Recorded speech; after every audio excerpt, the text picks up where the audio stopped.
Okay, we are here today with Siamese Dream by the Smashing Pumpkins. This is another band that I can tell you I know very, very little about. Like, if I'm going through songs that I have heard, I know I've heard. Oh, wait. Okay, I've heard Today. Because thing is, I'm thinking of like 2 days. The day is. Wait. The best day I've ever known, something like that. I don't know. I'm getting it maybe a little bit confused with like SpongeBob or some shit, but I know that I've heard Today. I can hear it in my head. I just don't know the lyrics. Tonight. I think we heard this one on stream one time. But the thing is, like when I saw Today and Tonight, I got confused. But anyways, I'm getting sidetracked. Fact is, like, end of the story. Basically, what I'm trying to say, I don't know shit about this band. I do know that they're super popular. I do know that their merch is fire. I had seen a T-shirt just like on a random channel one day. I'm not gonna actually like play this one, but I think it had like this little album cover on it. I know for sure it had this little girl with the star. But bro, their merch actually goes so hard. I'm gonna tell you right now, if I end up liking this band, you're gonna see me with some T-shirts. I'm gonna get some T-shirts. I don't even care. You cannot hit me with the LARP allegations at that point. But anyways, let's get back to the album. I don't think I have anything else to say. We can just go ahead and get started. First song is called Cherub Rock. Let me get my headphones.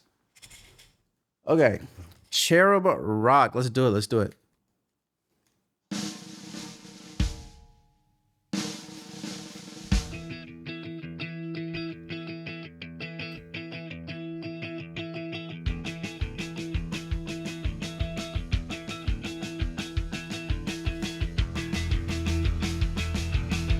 Okay.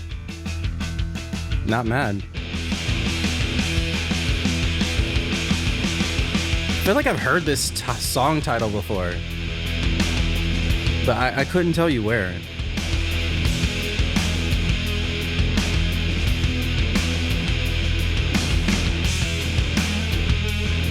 Damn.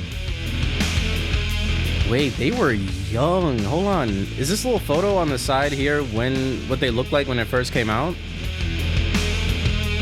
They look young as hell.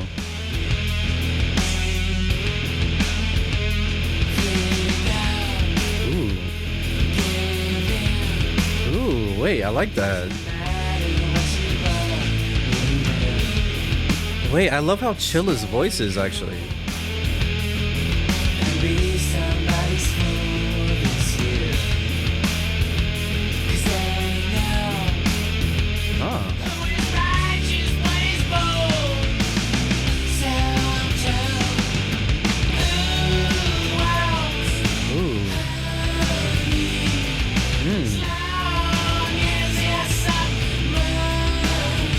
Yeah, his little vocal delivery. I don't know if like Deftones was inspired by them, but I'm definitely getting that vibe.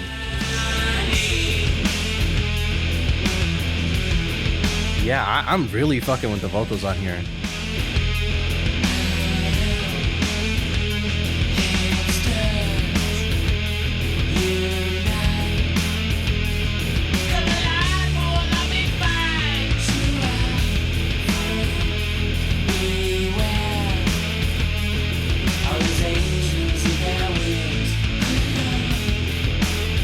Instrumental pretty cool too, actually. Ooh.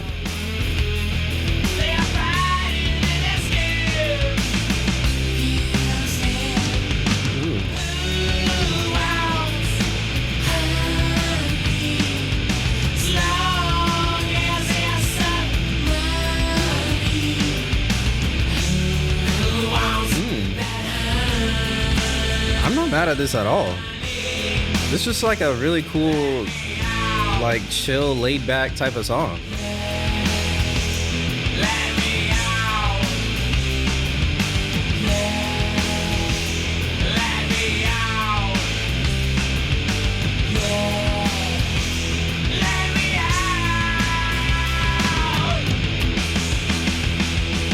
Damn. Ooh. Those drums are kind of fire.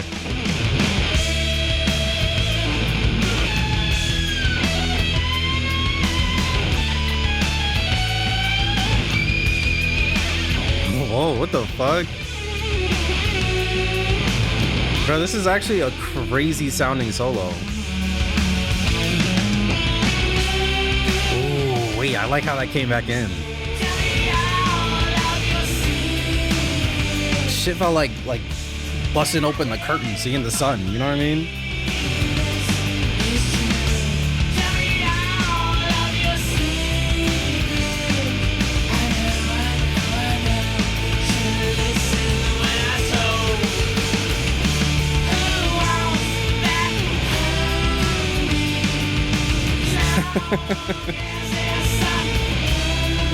What is he talking about honey for? Is this just like, is it like girls or something like that?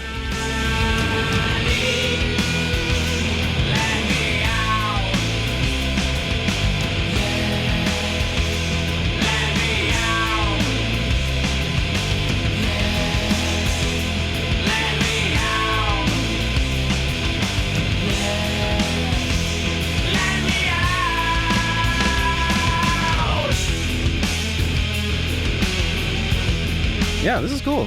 This is cool.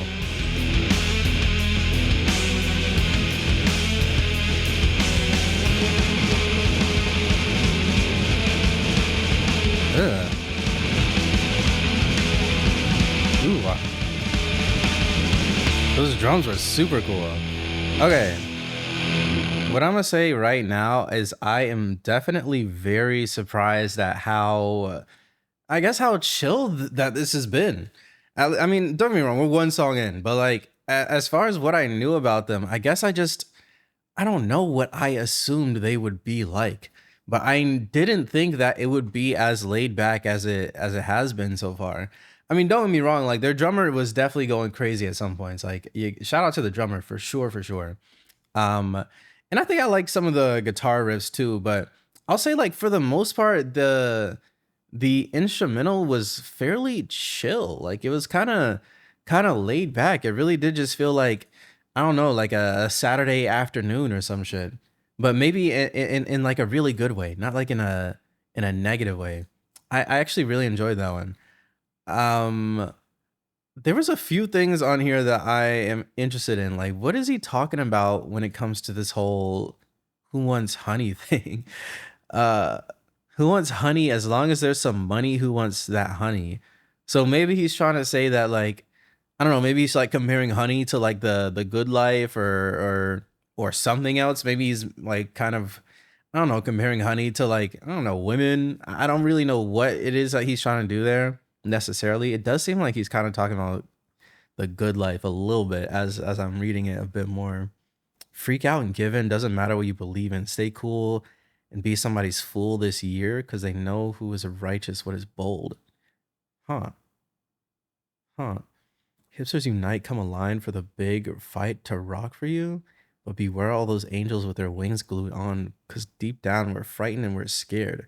You don't stare who wants honey. Whoa. Hold on. Some of this stuff sounds a little cryptic. What is he saying? Tell me of your secrets. Hold on. Let's actually pull up Genius. Let's actually pull up Genius. I want to read the about for this before I go into the ranking. Okay. So in Cherub Rock, Corgan finds himself suddenly associated with a counterculture that he never identified with or was included in. He accurately paints a picture of the volatile music industry at its time with his signature sarcasm intact. Many musicians and artists are in it for the money and willfully jeopardize the integrity of their art. Corgan suggests fighting back against the notion in the name of fearless nonconformity. In a 1995 interview, Corgan explained that every song on this album is about a personal relationship. Cherub Rock, Billy said, is about my relationship to the indie world and the media. Huh. Okay, tell me all your secrets. Cannot help but believe this is true. Tell me all your secrets. I know. Should have listened when I was told. Who wants that honey? Interesting. So it kind of seems like that the honey thing is kind of I don't know. Like when it comes to like different spaces in the music industry, like I don't know, maybe when it comes to like a label or a manager or whatever that he had going on, then it almost seems like they're dangling out this like honey, almost like a carrot, you know what I mean? And you're just like a horse kind of like, you know what I mean? Like just endlessly walking towards that thing. that they're all dangling in front of your face and like trying to get you to do specific things that may be outside of your own comfort zone. You know what I mean? In order to accomplish something, I don't know. I'm assuming that's what that is. Y'all got to let me know what your thoughts on it are as well, but pretty cool. I think I'm going to say A on this one. Definitely a cool song. I like their sound so far. But yeah, let's keep it going. Next song is called Quiet.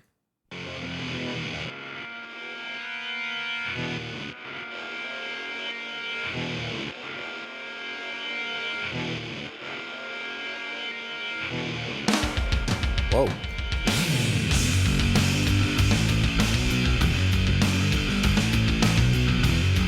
Ooh. I like that riff.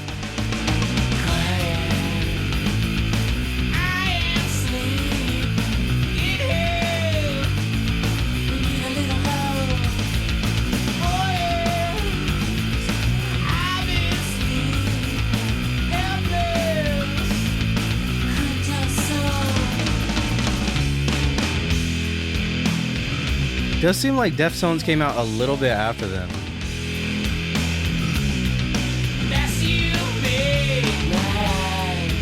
Ooh.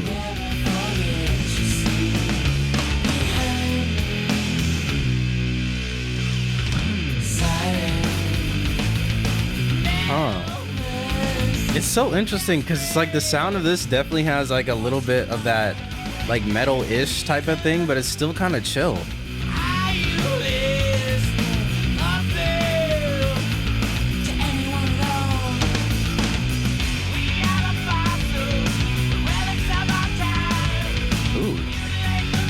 I like that little left to right thing.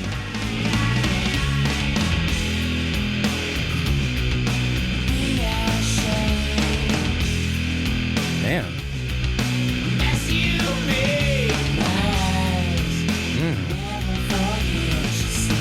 Bro, he sounds so good when he comes in at that part. What the fuck?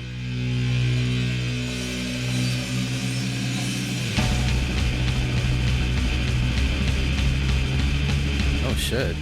Okay.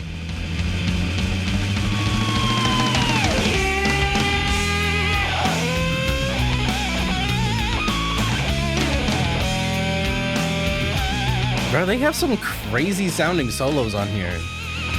It really sounds like they're like putting that guitar through some psychological torture. Literally like got the guitars begging for mercy.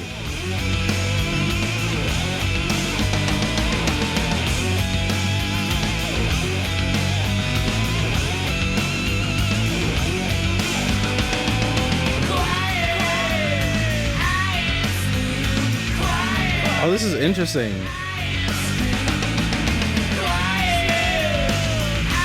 They changed the time signature up. That's cool.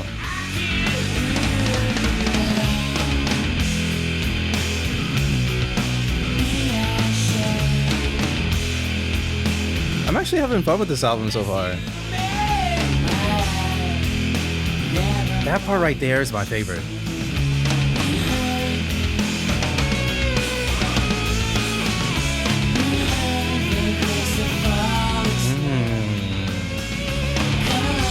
Hold on, I'm gonna like this one.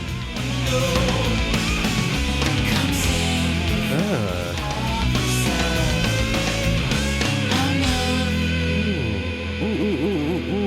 Hold on. We might have to run that little ending back. Don't get me wrong, the whole song was good, but they really got in their bag towards the end here. Where the fuck was that at? Like when that little guitar in the back came in.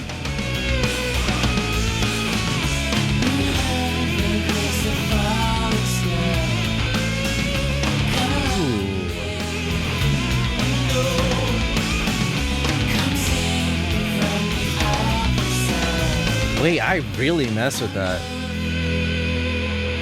Damn, that was sick. That was super sick. Damn, that was actually so tough. Okay, Quiet. This is definitely my favorite of the two. I'm gonna say A for this one as well, though. I think is another solid one. After reading that little thing on the about on Genius of him saying that like each song is about a different type of relationship that he had in his life, I feel like I do actually want to go and read the abouts for each one. So I am gonna do that for this too. But that being said, I like their sound, man. I feel like so far they definitely feel like a very different type of band. You know what I mean? Like I don't think I could really say that they sound like anyone else that I've been doing on the channel so far, at least. Like I feel like the biggest or the closest thing I could even think of, just like from my own personal experience with music, like outside of YouTube and shit, is probably Deftones. But I think even then it does sound different. So I gotta give Smashing Pumpkins props for like, I don't know, being able to just have their own sound in general. Because if we're being real, that shit is rare as hell. Um, but let me bring up this about real quick. Okay, so Siamese Dream is whoa. Okay, Siamese Dream is an undeniably personal album from for songwriter Billy Corgan. As he puts it, every song is about some sort of relationship. Quiet, a song about his relationship with his parents, is harsh in his condemnations, yet maybe the most intimate on the album. Interesting. The track drives hard and is yet another example of the Pumpkins' guitar virtuosity. Low end guitars overdubbed and timed with machine like intricacy drives the sound like a train. Okay, we getting poetic. Screeching high frequencies come from, again, a slew of overdubbed guitars, yet with tones that contrast greatly. I kind of wanted to learn more about the meaning of the song. Okay. Contrast greatly with those playing the low notes, which dominate. Okay, that's cool and all, but I want to know what he's talking about here. What did the Smashing Pumpkins say about Quiet? I'll admit I was always uncomfortable with this song at the number 2 position, seeing as there are stronger songs left in the gaggle, but it still has a nice Andrea-line. What the fuck? Adrenaline? I never heard that. Adrenaline to it, an icy sheen that gets over because it does ask for excessive quiet while giving none at all. What the fuck? Wait, bro, I need the meaning. What are we talking about here? It seemed like, okay, so they did say it was about a relationship with his parents, right? So if we're just looking at the verses, quiet, I'm sleeping in here, we need a little hope. For years I've been sleeping helpless, couldn't tell a soul. Huh. Be ashamed of the mess you made, my eyes never forget you see behind me. Silent metal mercies, castrate boys to the bone. Jesus, are you listening up there to anyone at all? Damn. We are the fossils, the relics of our time. We mutilate the meaning so they are easy to deny. Holy shit.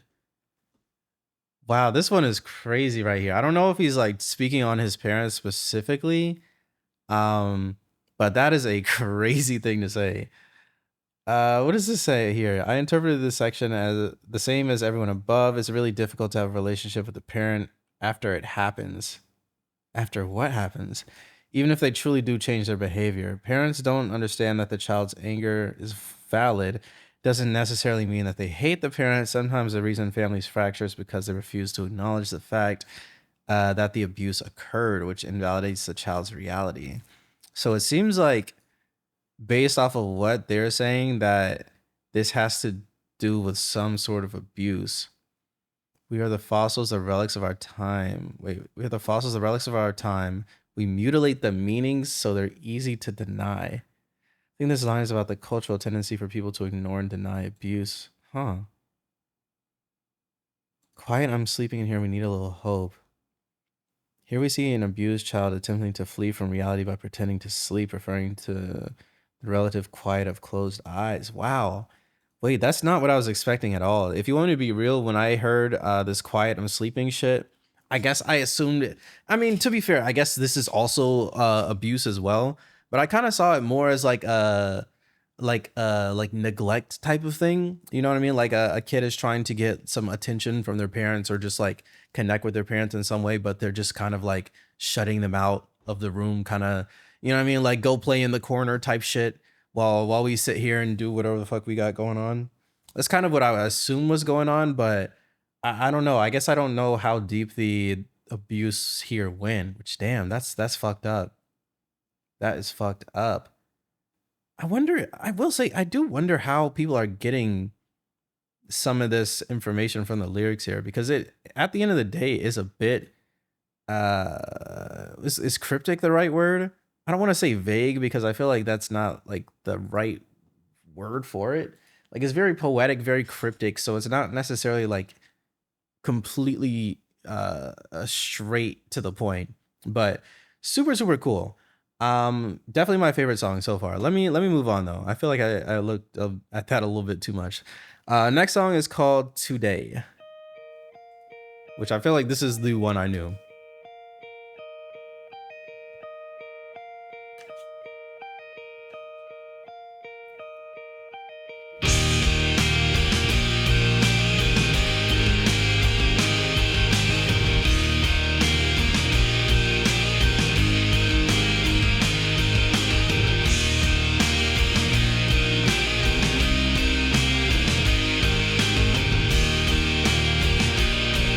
I feel like this one is like, is this considered a classic? Today is the greatest day I've ever known. Can't live for tomorrow. Tomorrow's much too long. I'll Ooh. open my eyes I feel like the drums are really standing out to me a lot on these songs. get out. I want it Damn. than I could ever be. Walk by the shore. Ah. I'm saving this. Today is Wait, that drop was kind of crazy. can't wait for tomorrow. They have such a unique sound. I'll tear my heart out. Hold on, wait, bro. They have such a unique sound. The way that they're able to just keep things so incredibly chill is very different. Very, very different. I think if you were to ask me about this band maybe like a year or two ago, I might have said that they're maybe boring to me. But I think my taste in music has evolved a little bit because I'm actually messing with this. I kind of want to run it back. I want it than I could I'm gonna turn this up actually. walk by the shore. I'm saving Hmm. this. Today is the greatest day I've ever known. Can't wait for tomorrow. Wait, this is really good. I'm gonna like it too. I'll tear my heart out. I'm gonna add the first song to the playlist as well.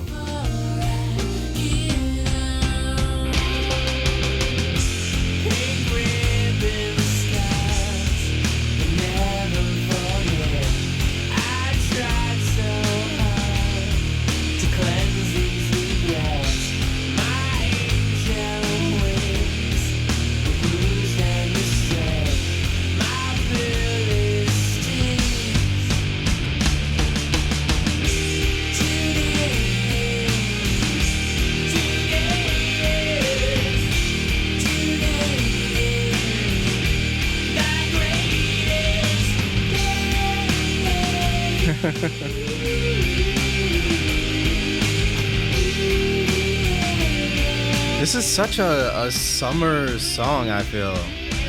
Like it definitely feels like some, I don't know.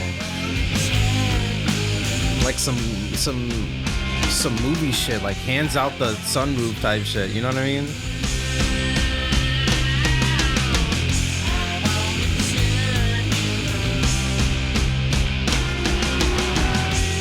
Is that like a Beatles reference?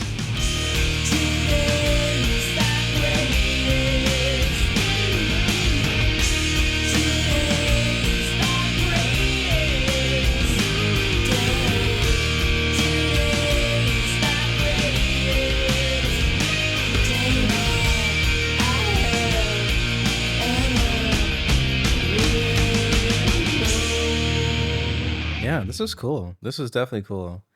Um, y'all gotta let me know. Was this line at the end a little bit of a Beatles reference? I do know that when it comes to shit, what song was it? There was some song that the Beatles did where the whole them saying "I want to turn you on" was a pretty big deal. So I don't know if like this is kind of I don't know pointing to that or like what am I saying like referencing that a little bit, but super cool. I will say this is a good song. I do see why it's like a classic. I think from what I've heard from them so far, this song definitely encapsulates like what their sound as a band is maybe the best. But if you want me to be real, I think I like Quiet more. So I'm gonna put it right over Cherub Rock for now in A. I could actually maybe see myself putting Quiet into S at some point, but I don't know. I might need to come back to that a little bit later. But okay, with that being said, let's see. Is there anything interesting in this about? I'm sure yeah, like it has to be, right? Like this got to be one of their most popular ones. Okay. Oh shit. Okay. Most listeners are surprised to learn that today was written sarcastically. When reading the verses, however, it becomes quite apparent. In Billy Corgan's own words, he was completely obsessed with killing himself. Whoa, yikes. Okay. While today actually describes the worst day possible, Jesus Christ, the song is still one of hope as it tells a tale of perseverance. While when Corgan looks back at this song now, he sees it as a positive song in that it's about survival. Huh. Wait. I feel like I have to read some of this now. Today's the greatest day I've ever known. Can't live for tomorrow. Tomorrow's much too long. Oh. Damn. Yeah. I mean, literally the very next line, it kind of does hint at that. Can't live for tomorrow. Tomorrow's much too long. Like you already like, come on, man. You're not happy if that's how you're feeling. I'll burn my eyes out before I get out. Good Lord. You know, it's actually crazy to see like if you package something in a certain way, you could like I don't even know what to say. Maybe this is like first impressions really are everything at the day. Is the first thing you hear is today is the greatest day I've ever known. You can kind of like more or less tune everything else out unless you're like super paying attention to this shit and kind of just assume that everything that he's saying is happy. But if we're being real here in this course, the only happy thing he's saying is the very first line. Everything else, it's so obvious that this man is miserable here, which I think is crazy. Crazy to see. I feel like that's got to be some kind of like, I don't know, like what do you even call that? Not like an optical illusion, but you know, like phenomenon. I don't know what you would call that. But either way, super cool. I don't want to spend too much time on that though, so we can keep it going. Next one is called Hummer.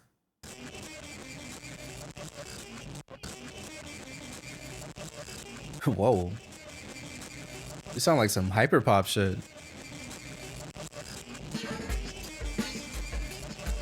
Ooh.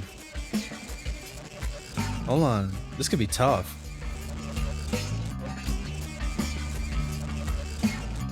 I like the bass too. Hold on.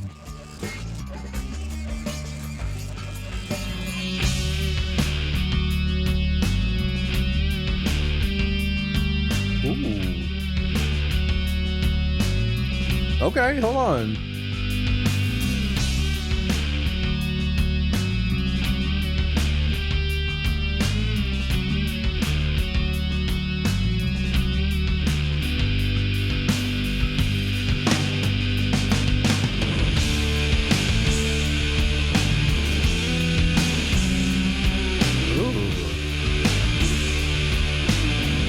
Such an interesting sound that they have, man. I don't know anyone else like this right now. I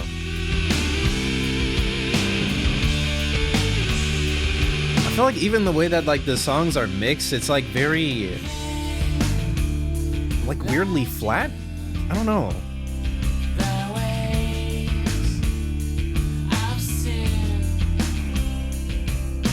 chase the child, but I don't want them anymore.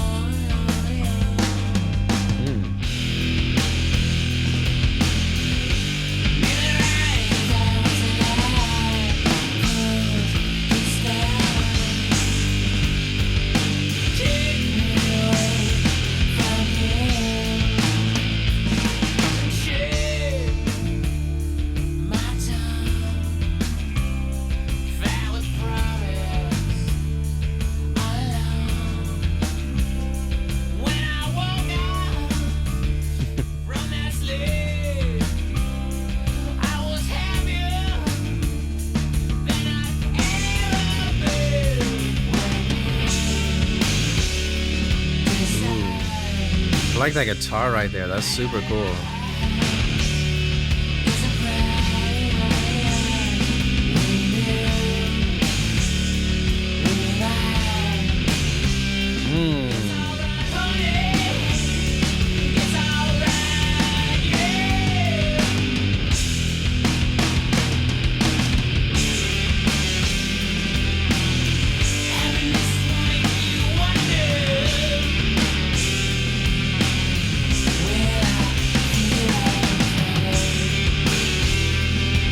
Oh, I wonder what that means.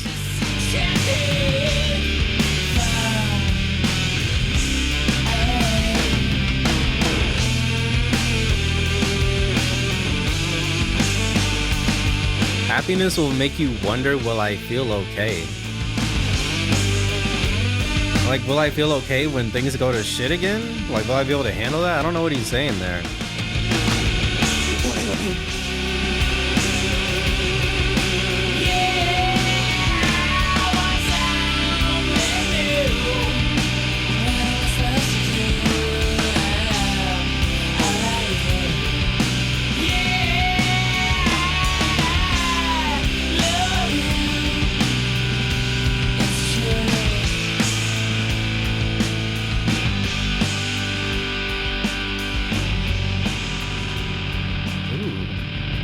Wait, what is happening?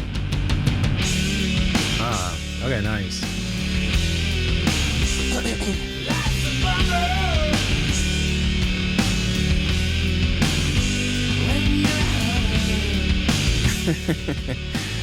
Bro, what the fuck does that mean? Life's a bummer when you're a Hummer. Okay, sure.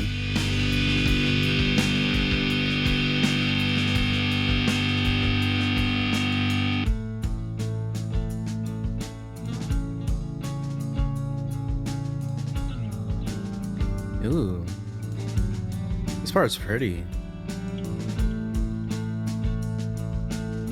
Wait, I really like this part a lot. Damn. Loki might be my favorite part of the song. I can't even lie.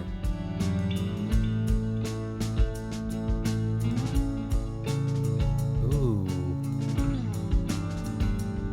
Oh, this shit is very pretty.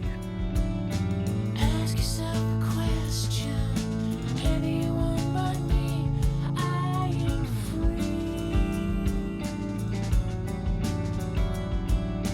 Ask yourself a question. Anyone but me, I am free. Ooh, wait, he's singing right here. What?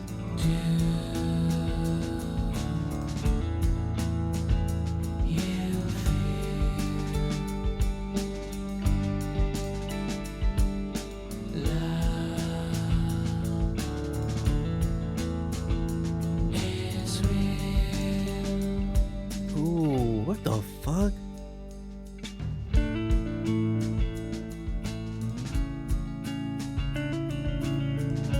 Oh my god, what the hell?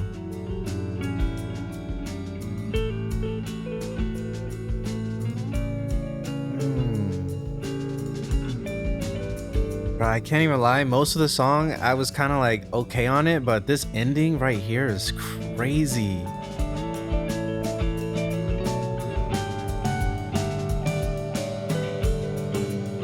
Ooh.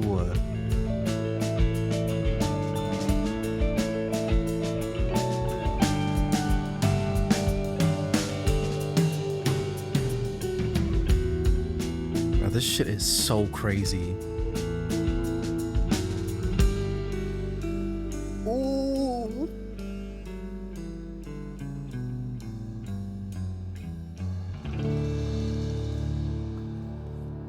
Hold on. We gotta clap for that one. I feel, whoa. Okay, we definitely gotta clap for that one. That one was fucking crazy. Okay, well, I guess, okay, hold on. Actually, let me think this through. The ending of that was fucking crazy. Anything, where was it? Everything from, hello? Where was it? Anything from Ask Yourself a Question down to me is my favorite shit that I've heard on the album, for sure, for sure.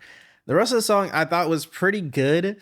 I think for most of it, while I was listening, I was probably thinking like B or something like that. And I don't know, man. That it makes it hard. Like, it makes it very hard because if I'm being real, the ending of that song is my favorite shit I've heard on this album. Period. Um, I don't know, man. I don't know. I don't know. I feel like I feel like I'm conflicted. I don't know what to say. Um, let's at least see what the song is talking about here, just a little bit, because I don't know, man. I was definitely lost on this one. All right, what does it say? One of the things that have defined the Smashing Pumpkins from the start was the way many of their songs will dynamically change from verse to verse, ending up almost like harmonious collages of different ideas. Speaking to the Orlando Sentinel, okay, guitarists detailed how they get there. The songs mutate in 50,000 different directions. When we did the first album, songs would change over a few days or change over months, but generally they always come out sounding very different when we're through with them. We tend to play a song into the ground and just see what happens, make little changes here or there, or scrap the whole song and keep one part. I will say, not to like get onto like any type of weird shit, but that is one thing that I feel is very, very much missing as far as like I don't know, when it comes to specific like genres and subgenres of the music scene nowadays, a lot of stuff is I'll say maybe rushed a little bit. You know what I mean? Because like this is a completely different type of thing. But like even if we're looking at like when it comes to a lot of like hip hop stuff, right? Like artists are expected to release, especially newer artists. Newer artists are expected to release a new single at bare minimum once a month.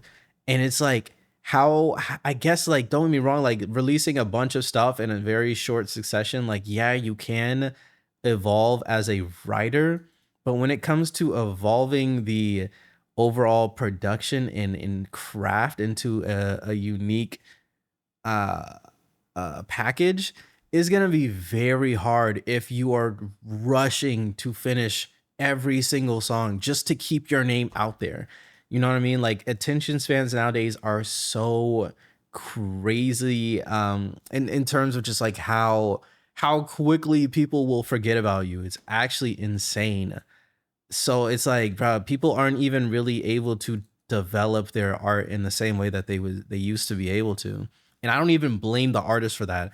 I just blame like the way that the consumption of art has completely changed as a whole since, you know what I mean, since you know what I mean, like since social media became more of a thing. I mean, like that's what it is. That's what caused it.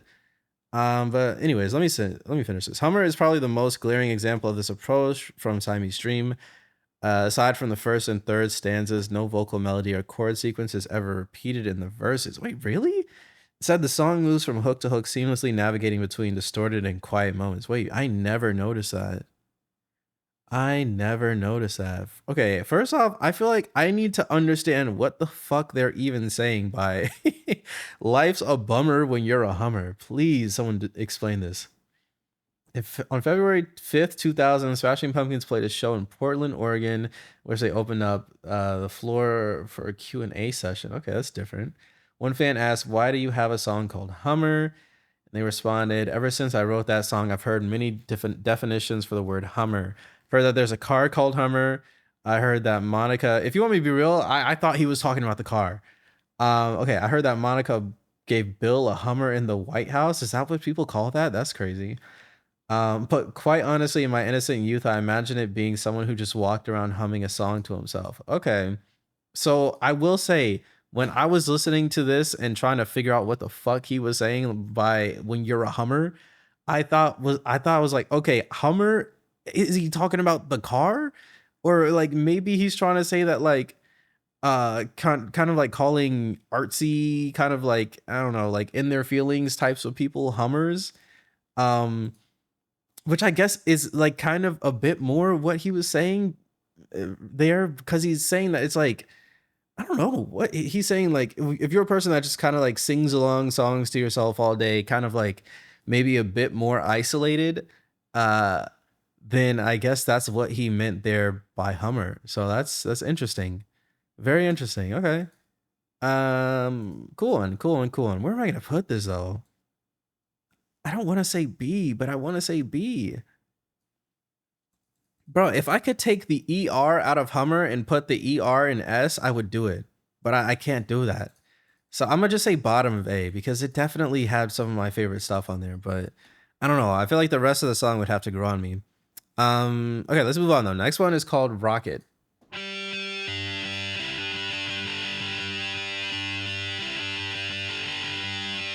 Bro, my eye is itchy today. What the fuck? Ooh.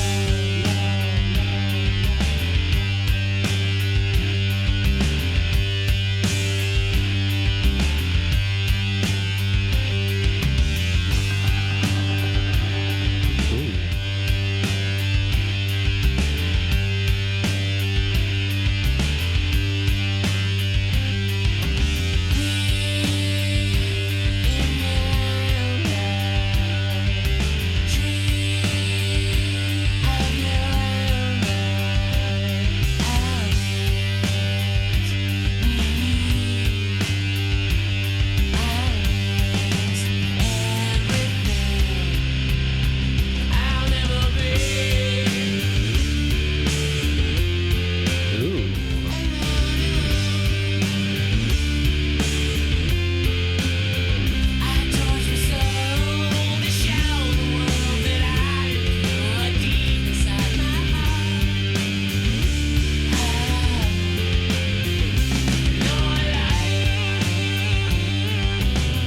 Huh. Interesting.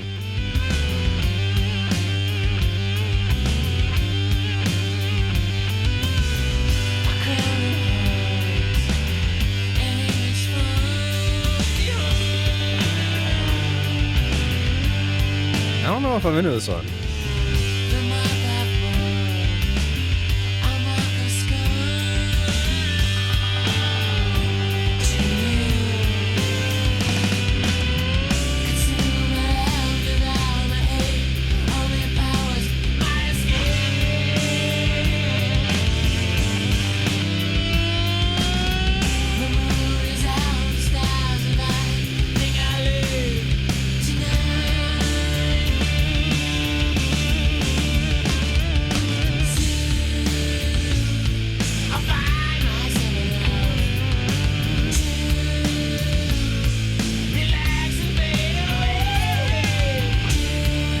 To be honest, I couldn't even tell you what it is I don't like about it. I just know it's not clicking with me.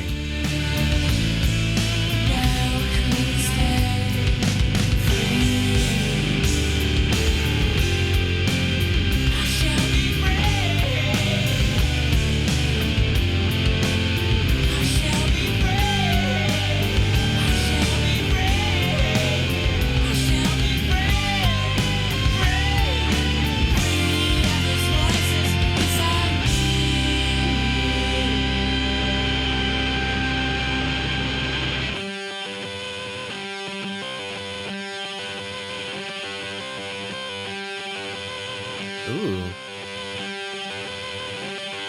Maybe it's like the way that it sounds. I feel like there's like a weird, almost like, I don't even know, like numbing quality to it, if that makes sense.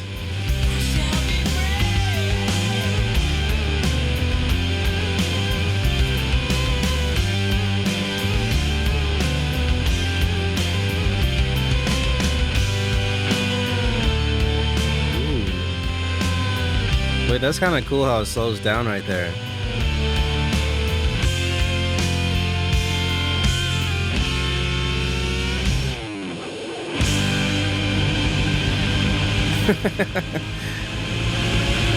What the hell?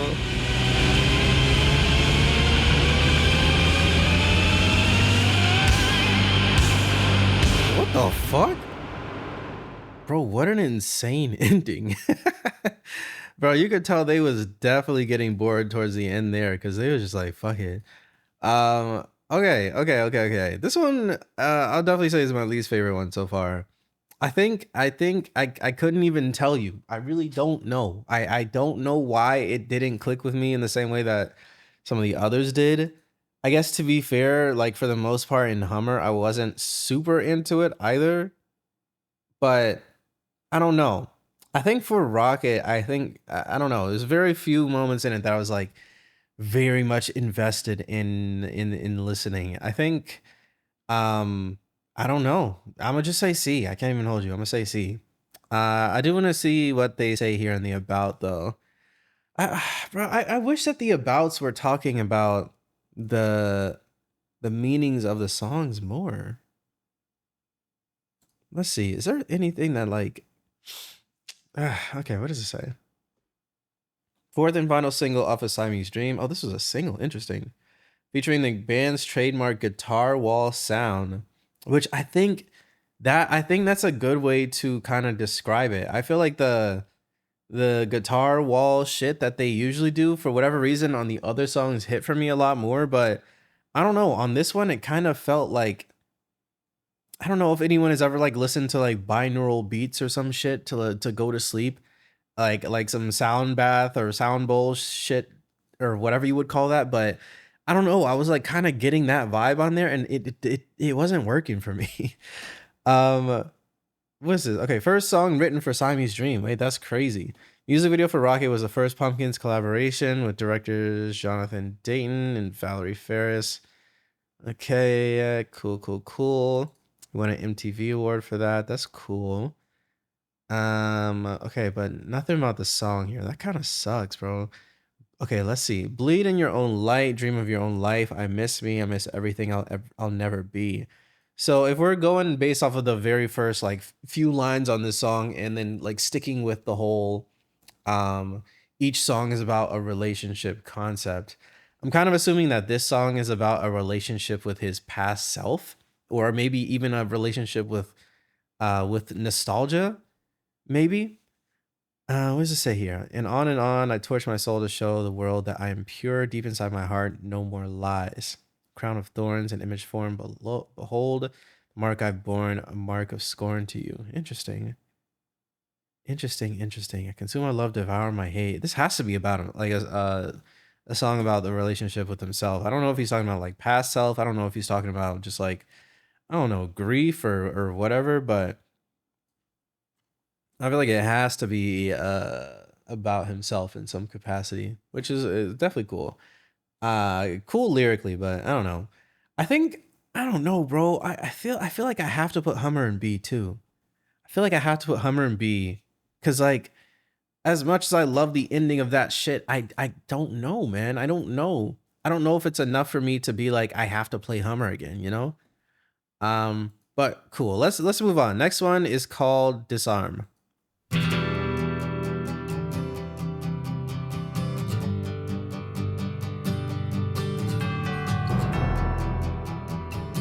Ooh, we got some bells on here.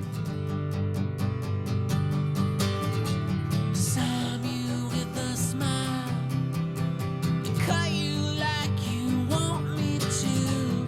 Cut that little child Oh God. Okay. inside of me and such a part of you. Ooh, Damn. Okay, I'm getting vibes that this is like about his inner child or something. his blood.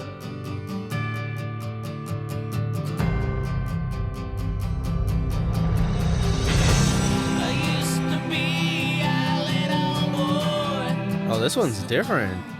in my shoes. What the hell? What I choose is my choice. I was not expecting strings on here. Supposed to do. The killer in me is the killer in you. My love, Damn. send this smile. What are you?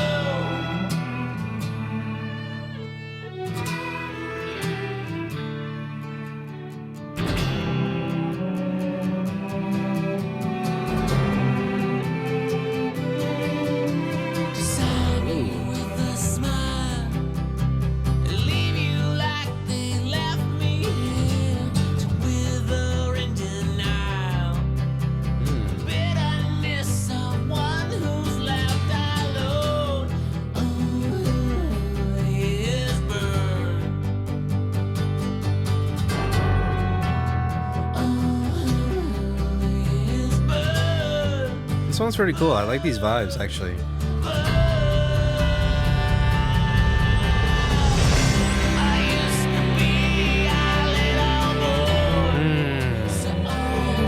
In my shoes, what I choose is my voice. What's the boy supposed to do? The killer in me is the killer in you. Damn, that's pretty. I'll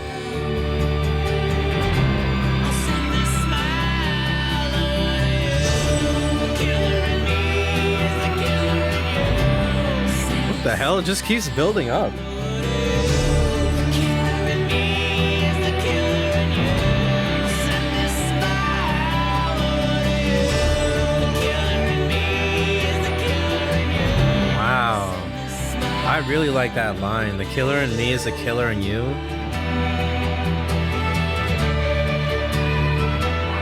Like, I don't know if that's something directed towards like his parents in some way, or if he's talking about someone else in I don't know, someone else entirely.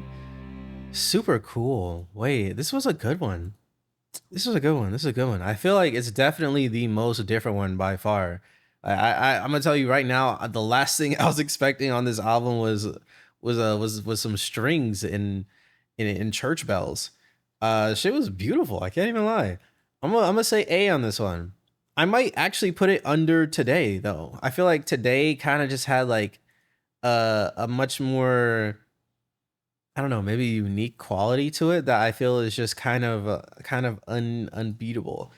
But I do actually think I'm gonna move Quiet into S, just because the more I go through this album, the more I keep thinking, I don't know, I keep thinking about Quiet. Like, if you want me to be real, I kind of want to run Quiet back. You know, I'm not gonna do that, but I kind of want to listen to it again. So I think I'm gonna say S on that one.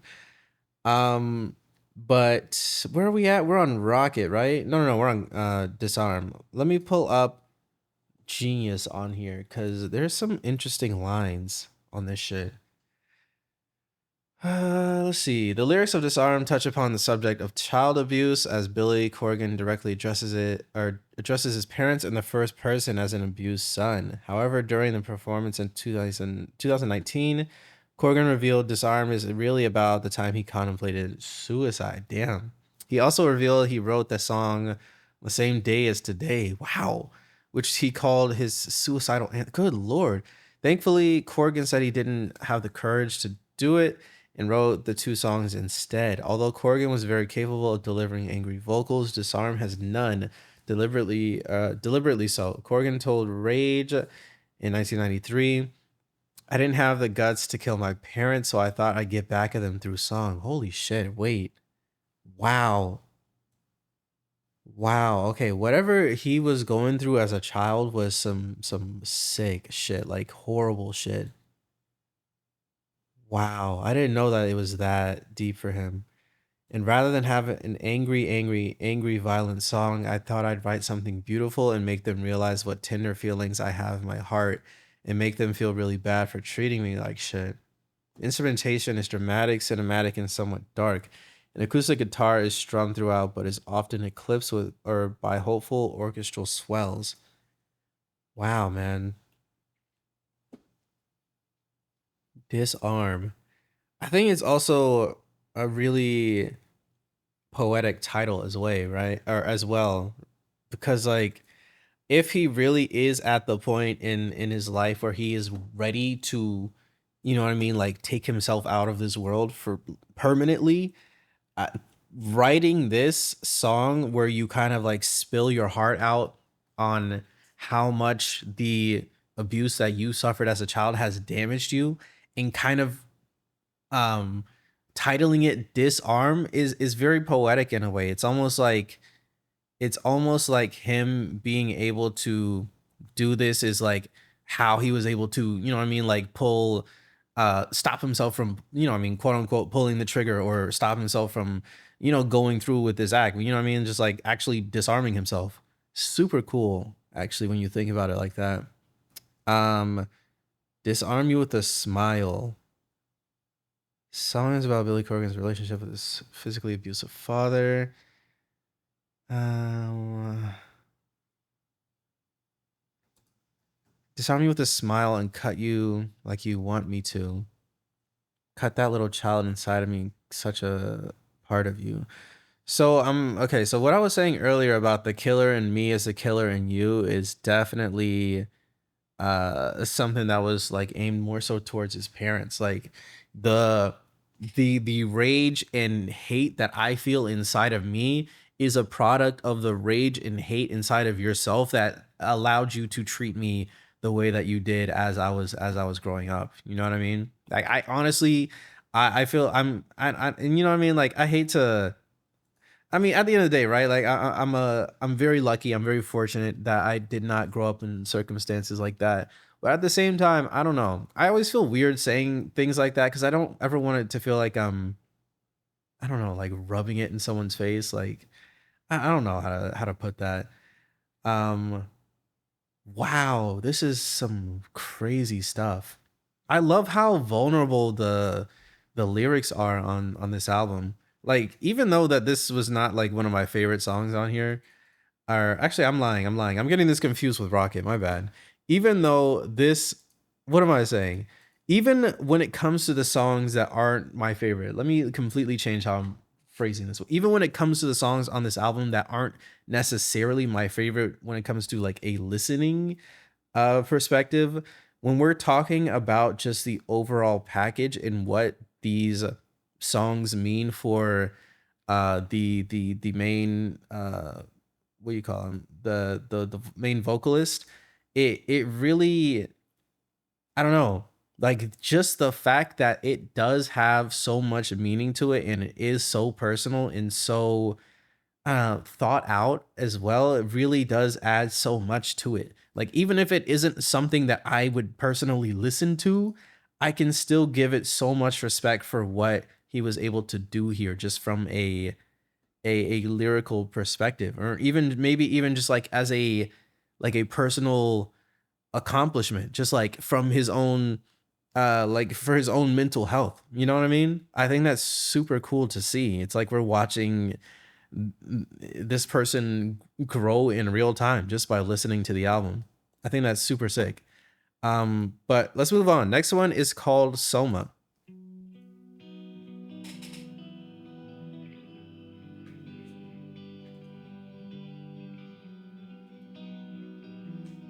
It's gonna be a long video. Holy shit.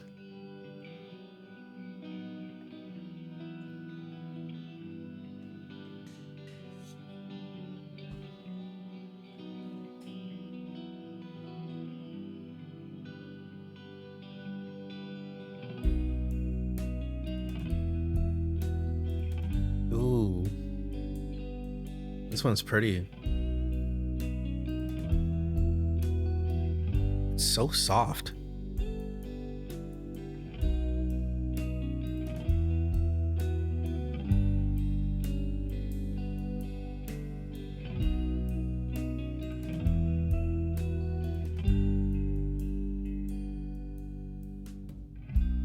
Nothing left to say, and all I've left to do is run away from you. She led me out down secrets I can't keep. Close your eyes and I gotta turn this one up. This one's pretty. wait up for me. Ooh.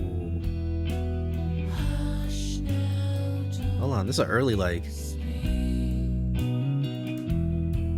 to me. Wrap my heart in you and took my shelter in that pain Damn, bro. I love the sound on here. of blame. It's like being in a dark room by yourself. Sad as fuck. You hurt yourself now.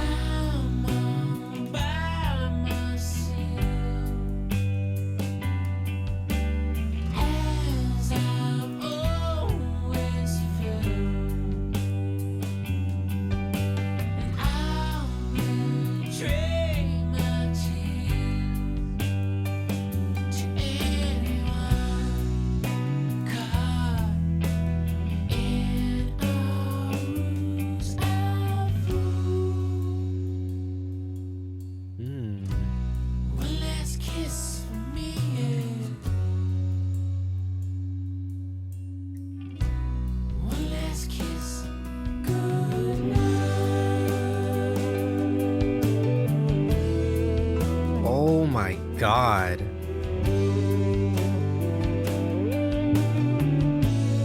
What is that sound, bro? What the fuck? That's so beautiful.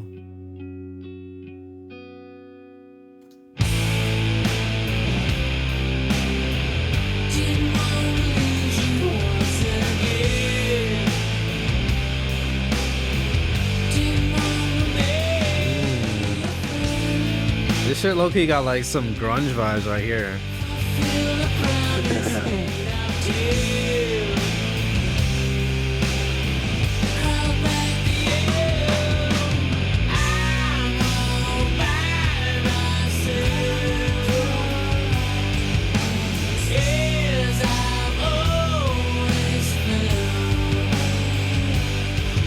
Wow.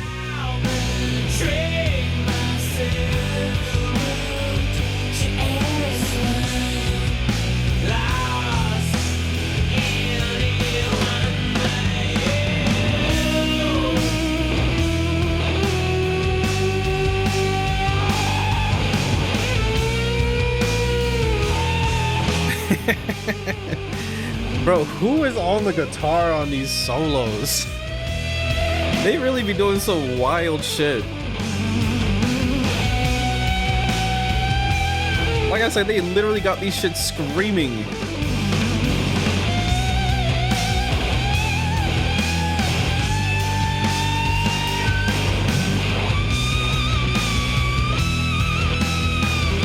Over here hitting notes I didn't even know you could hit.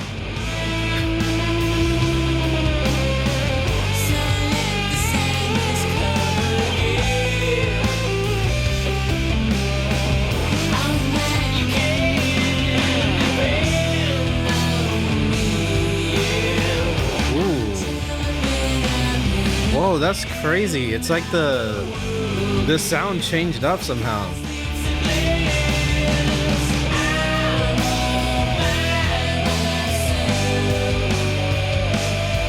Ooh. Wait, this is a very good one.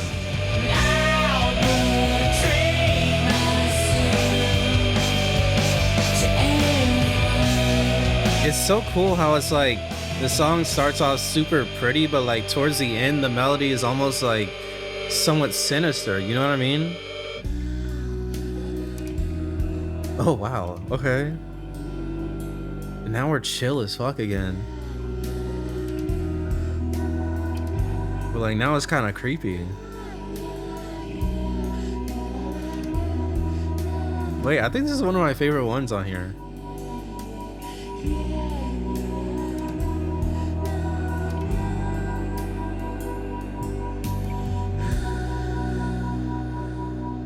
Damn. This was a super cool one. I think I just love how, you know what I mean? How they're able to uh keep their sound interesting. And I feel like of the songs so far that do kind of have their signature style on it, this one definitely feels like one of the more interesting ones. Like they were able to do so much. I think I'm gonna put this one in S. I don't know if I like it more than Quiet right now. I do kind of want to go back and check, but damn, bro, they was able to do so much on here. Like it really did start off super soft, and then they kind of just kept slowly building it up. Then they hit this huge drop where things just completely, I don't know, I feel like, I don't know if I'm tripping, but I felt like the tone of the song completely changed. It like went from this almost like optimistic sounding thing to this like weirdly sinister, almost like evil sounding version of what he was singing beforehand. And then out of nowhere it drops back to like the super calm shit, but then it's like it's calm again, but it almost still keeps that almost like that sinister, creepy-ish type of quality that it had in the drop beforehand, which is super cool. Yeah, I'm gonna say S, but I do want to check on Quiet again, just to see.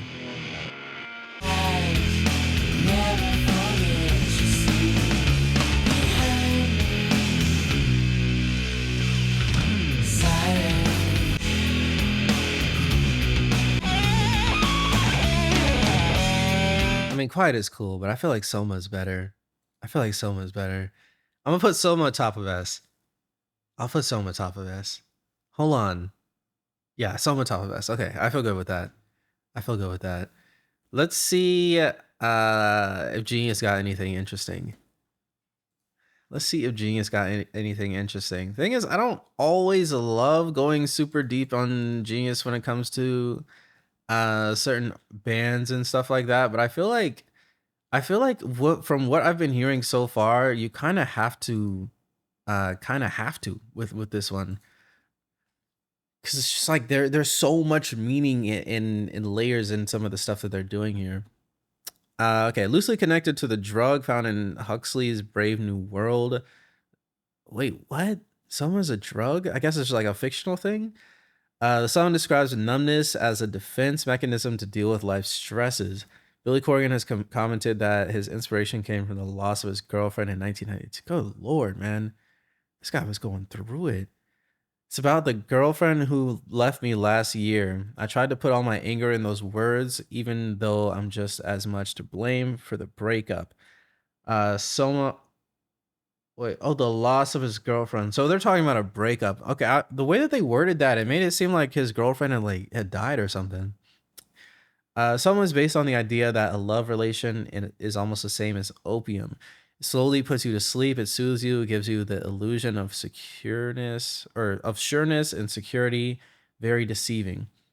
Okay, so that actually makes sense, right? Like with kind of how I was describing how they went about like the song from like an instrumental point of view, right? Like it starts off super cool, comforting, really pretty, and then out of nowhere, like in a lot of people's relationships, shit goes to absolute shit. And then you know what I mean? Even in I don't know, if we're just looking at it from like a timeline, right? Like you can be fully in that honeymoon phase with somebody, and then eventually things start going bad, and then it's super chaotic and it's loud and it's messy. And after you guys break up, you can still look back on certain times with a bit of nostalgia, but at the end of the day, you know that what you guys had going on was never really something that was meant to be or meant to serve you as like a human being. So that's why, like, even after the point where things calm down and quiet down, there's still that like weird sinister type of tone to it, which I think is super cool. Like, I don't know if that's all just like on purpose. I don't know if I'm just like looking into it too deep, but that's definitely what I'm getting from that. I think that's super cool. Okay, let's move on. Next one is called Geek USA.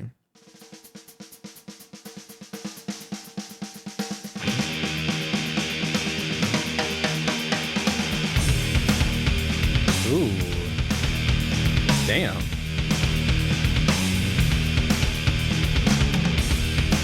Holy shit. This is definitely the heaviest one so far.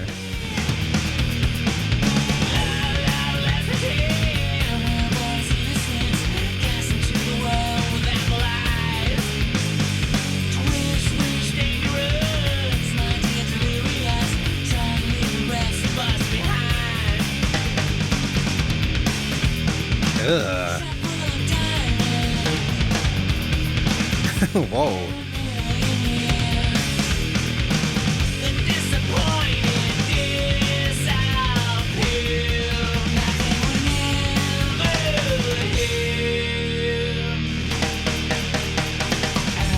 This is a very different one. Like I said, it's definitely the most heavy one, but I also feel like I don't even know. This is one of the more different, period.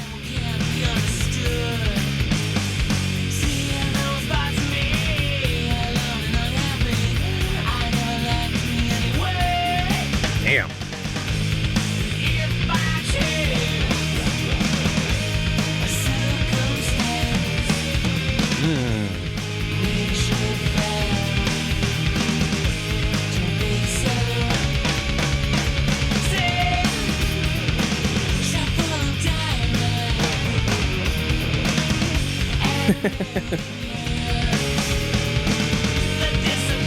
Interesting.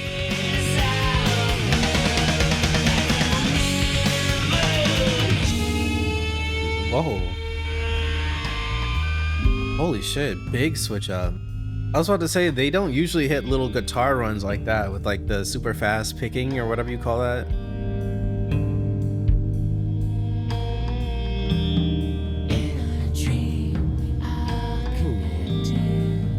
Those the drums are cool.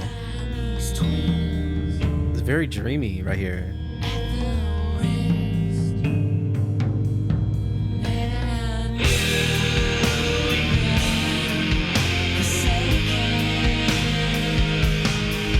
Hold on. Is this like the title track? We got the Siamese Dream shit here.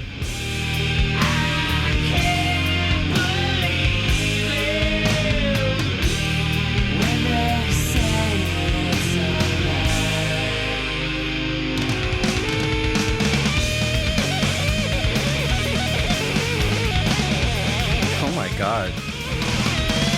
Yo. They're doing a lot, I can't lie. They're doing a lot.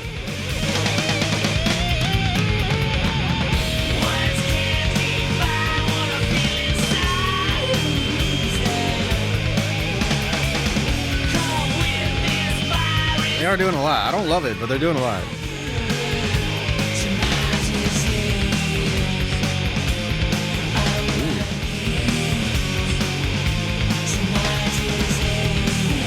This part is cool though.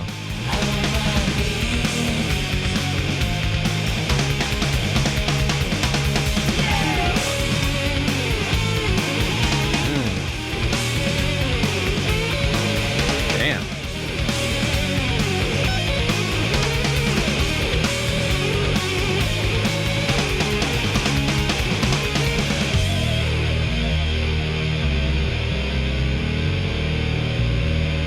Wow. I like the bass right here. Shit is so deep.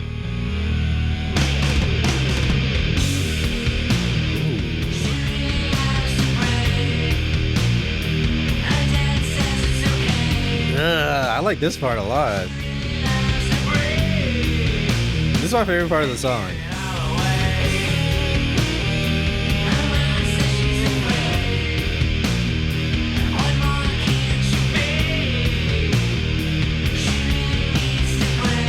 Wait, that's tough.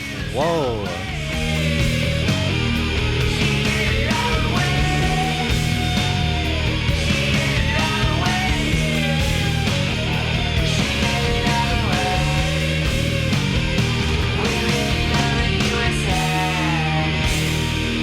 Damn, bro. Wait, the ending of that song was so tough. I actually love that shit. Yo. This is gonna be another one that's very similar to Hummer for me, so I feel like I might put it in B for that same reason. I think I will keep Hummer above it, but when it comes to this one, it's definitely similar in the sense that there is a lot of like hit or miss stuff that's happening for me. Like there's a lot of stuff that I think is super cool, and maybe it'll grow on me on like repeat listens. I don't know for sure, but there's a lot of stuff happening, there's a lot of stuff changing, there's a lot of stuff going on, period. Like we was changing it up constantly on this one. I think that's very interesting. um yeah, all right, let's see the about. Okay, let's see. Geek USA is frequently praised by fans and critic alike for its complexity. It's very complex. For example, in 1993 review of the New York Times, with the Hendrix pyrotechnics of Geek USA. Okay. The Pumpkins aim for grandeur. Okay. The studio version contains close to 30 overdubbed guitars, creating a lush symphony of distorted tones, each with their own distinctive sound. As the song slows down and transitions into a dreamy interlude, Billy Corgan's voice softens to a hush as drummer Jimmy effortlessly matches the dynamic with his percussive work. Yeah, I really love the drums in that section, like the little the tom stuff that he was doing. I thought that was sick. Corgan takes the song to new heights with a solo. Okay, all right, but that's the thing, bro. I want to know about what the song is about. Lover, lover, let's pretend we're born as innocents cast into the world with apple eyes. To wish dangerous, my dear delirious, to try leave the rest of us behind. Oof. I don't know.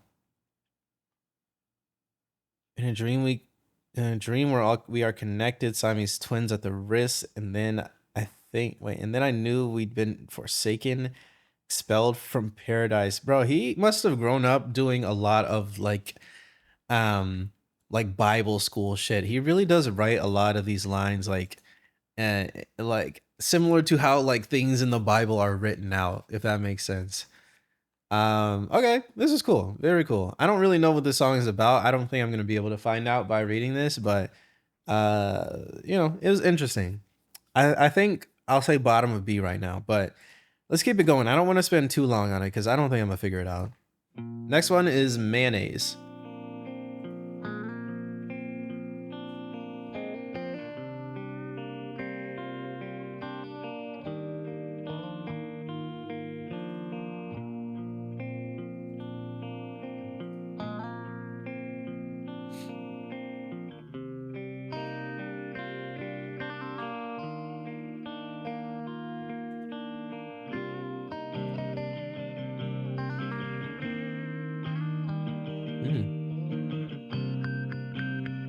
This one sounds a little more upbeat right now. Maybe happy, more happy. It's pretty though.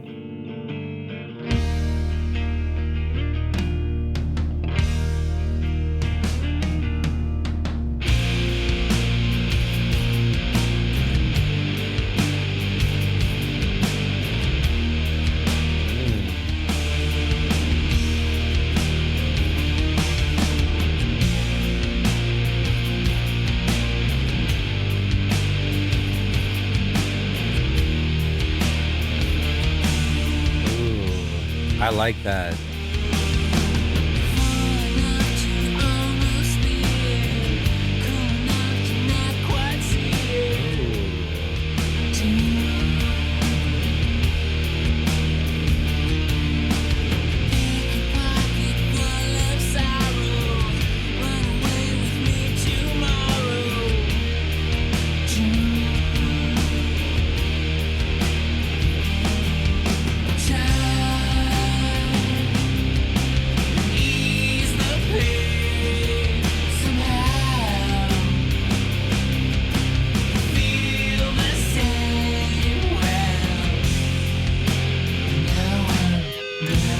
Oh, that was cool.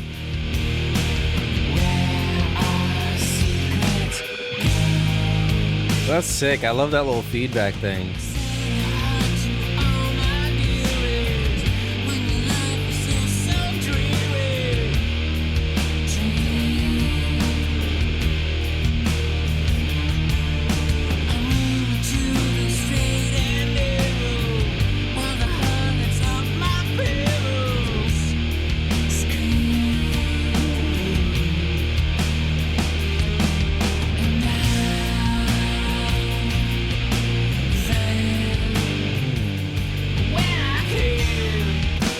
He sounds so good on this one. That is so sick.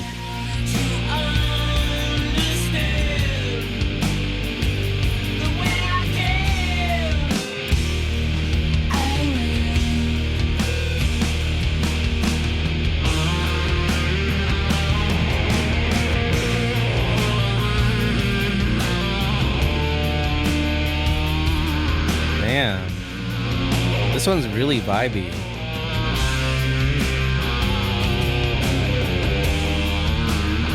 I'm gonna add this one to the playlist.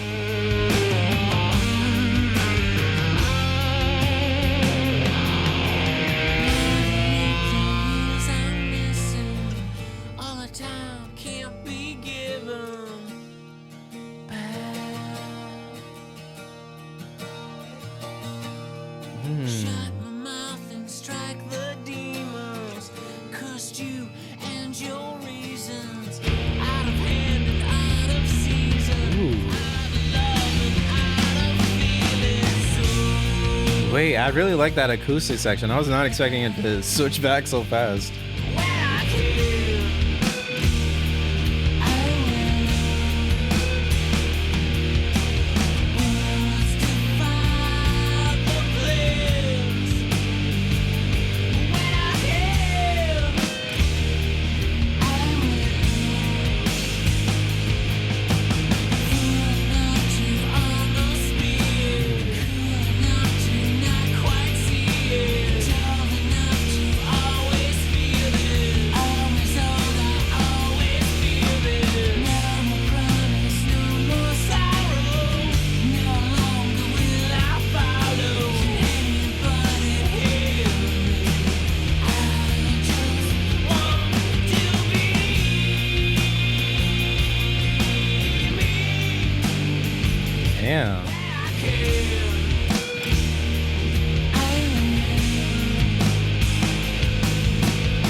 This is a really good one. I haven't had a whole lot to say about it, but I'm really enjoying it.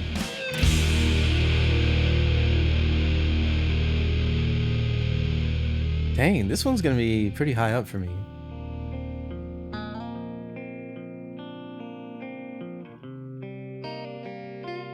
I think I might add this to my regular likes too, actually.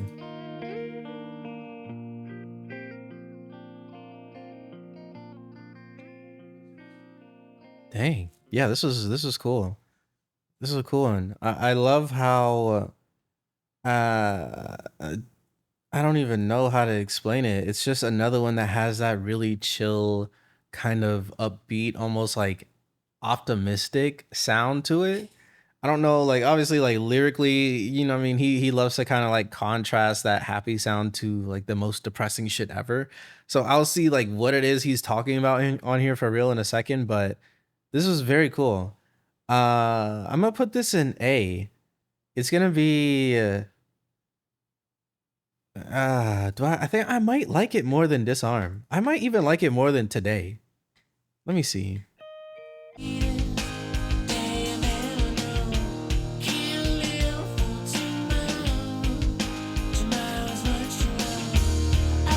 Nah, it's close. It's close. I'll put it right under Today. I just feel like Today might have a little bit more going for it. You know what I mean? Like it kind of has like we've talked about it a few times on this album. Like some of these songs have like some pretty crazy dynamic shifts when it just comes to energy as a whole. And I feel like Mayonnaise is one of the few on here that kind of has a consistent tone from beginning to end for the most part. Um, but I feel like the switching up on Today kind of gives it a little bit more that I feel like for me I have to say I would personally put above Mayonnaise, but Mayonnaise is close, man. Very close one. Okay, let's see on the Genius what it says. Oh, whoa, yo. Oh, we got a lot. Okay, Billy Corgan's explanation of the sound of his guitar in Mayonnaise. This is a whole video. In a 2012 interview, Billy commented on his older music, specifically Mayonnaise. One that really jumps out is the song Mayonnaise, which is kind of a treasured song by Pumpkin fans off of Siamese Dream. It was the last song I wrote lyrics for on the album, and it got to the point where I was like, okay, I've got to write these lyrics. I've got to sing this song. And when I wrote it, I felt like I just threw together a bunch of weird one-liners, basically. It didn't feel like it had any synchronicity to me. I was just looking for good lines to sing. And now when I sing the song, I'm just shocked how closely reflective it is of what I was going through.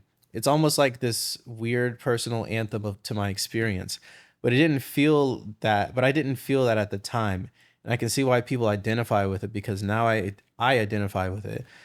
It's hard to explain without going into long-winded answers, but just the direct narrative aspects of it really surprised me.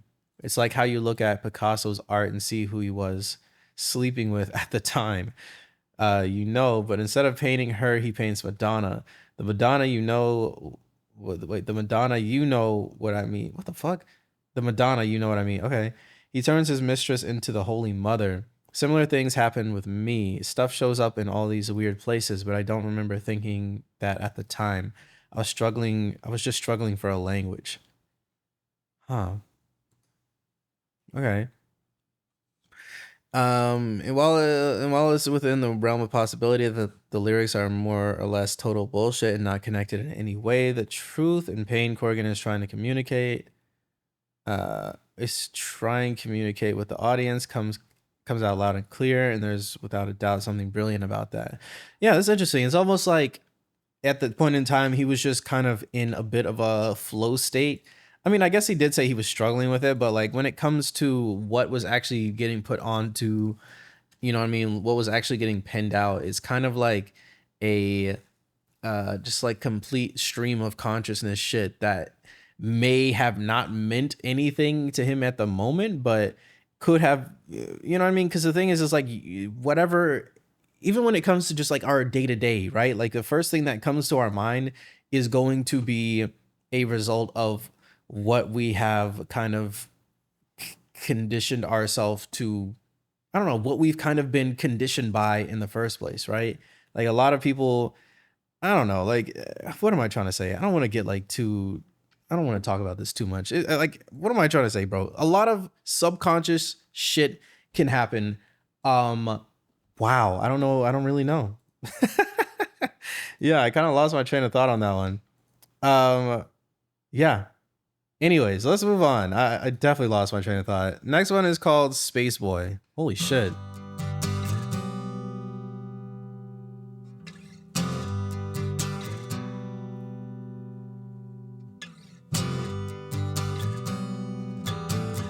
Hmm.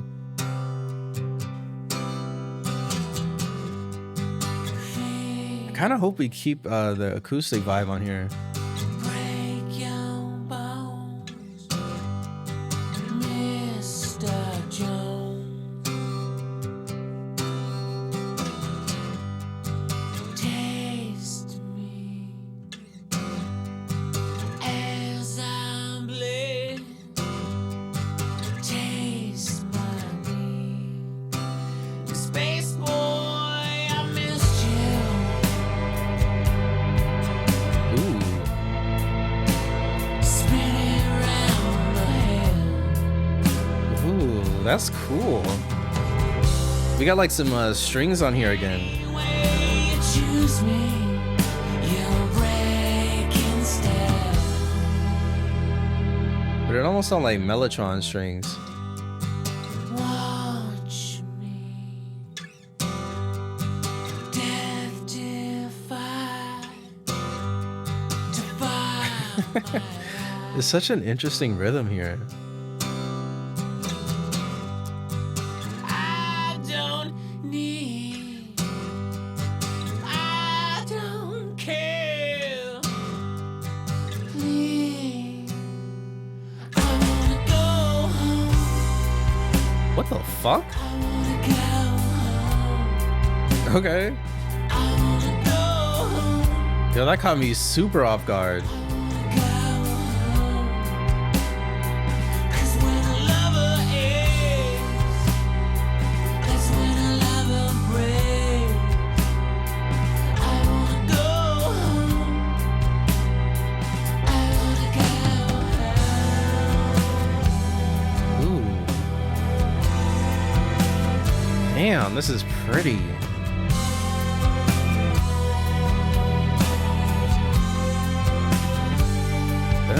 What the fuck?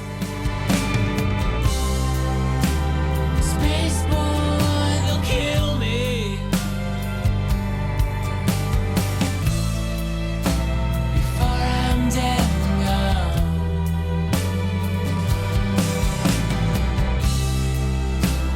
Any way you choose me, it won't be wrong.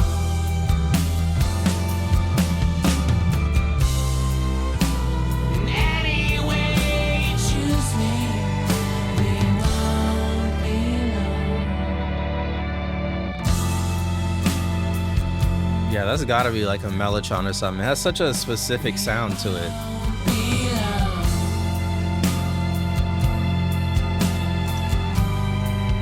We won't be long.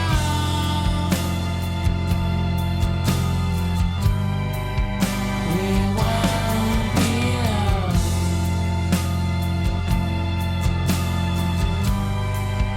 We won't be long.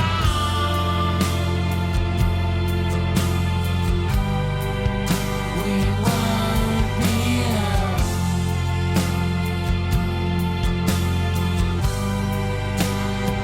Not sure what to feel about this one though. I think it's fine.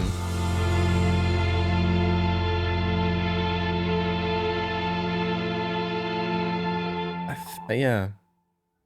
Let me see. Is there anything else here?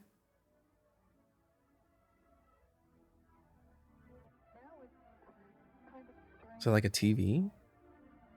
Offered to talk about how that maybe you could help when we start getting physical rather than having intercourse. he ends up masturbating himself, and I end up feeling very alienated and unsatisfied, and it's really come between us. Was that a voicemail? All I heard was intercourse and masturbation. Like, what the fuck? I don't know what that was supposed to be. Very interesting. I will say it's definitely not one of my favorites on the album. I think I'll also put this one maybe either B or C. Let me see actually. Let me compare it to Geek USA really quick. If I choose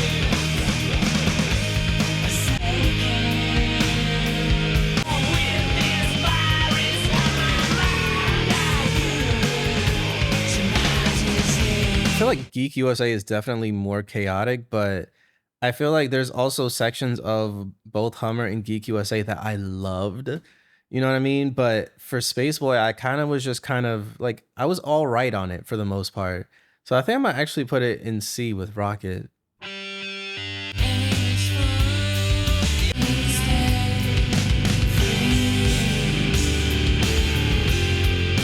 gonna put it, yeah, I'll put it under Rocket because I think I like some of the melodies that the guitars were hitting on Rocket a bit more, but Spaceboy, I don't know. There was stuff I kind of liked, but it just wasn't. It definitely wasn't the same as the others for me. Okay. I think I want to read what he's saying, what they were saying in the outro. It just says we won't belong. Now it's kind of now it's kind of strange and awkward to talk about, but I thought maybe you could help. We start getting physical rather than having intercourse. He ends up just masturbating himself, and I end up feeling very alienated and unsatisfied. And it's really come between us. What is this from? What the hell is this from? This is from an HBO show, I guess. What the actual fuck used to be going on HBO, man? What the actual fuck used to be going on HBO? Bro, was HBO just like a straight up pornography type of channel back in the day? Like, what the hell do they have going on? Billy Corgan wrote this song with his little brother Jesse as his inspiration. Jesse was born with mild cerebral palsy, Tourette syndrome, heart problems, and a chromosomal disorder. Wow, Spaceboy deals with the frustration of feeling as though you don't fit in. Corgan can identify with his brother, although he was born with no handicap. In a 1994 interview, the Pumpkins frontman describes what he feels are similarities between him and his brother. I feel our lives are similar. Freaks of nature, freaks of society. I always keep going back to something by Henry Miller. No matter how much he smiled, told jokes, shook hands, patted people on the back, people still looked at him funny. They sensed something wasn't right. I've always felt that way, that no matter how normal I appear, I was treated differently. Damn. That's fucked up. That is fucked up. There is some truth to that. You know, like if you are someone who is disabled, like even if you are like a cool, charismatic type of person, like at the end of the day, some people are going to look at you like something is wrong. And I think that's fucked up. Yeah, I couldn't even imagine what that's like just going through in general. Damn. Okay. Crazy stuff. But yeah, let's keep it moving. You know what I mean? Like, okay, this is another example, because I do want to talk about it a little bit more. This is another example where it's like lyrically on this thing, it is very, I mean, I'm assuming it's very deep, very layered, very much about like something relatable and super, I don't know, even like it's just like I don't know, just like defining to the lead singer as a whole. But I don't know, man, it just didn't hit for me as a listen. But I feel like as a read through, it would have been cool. But anyways, let's move on. Next one is called Silver Fuck.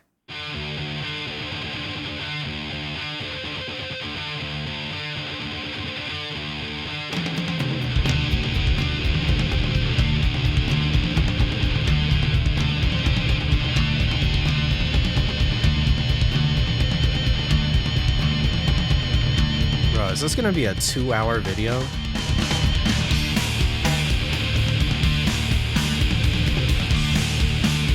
Ooh.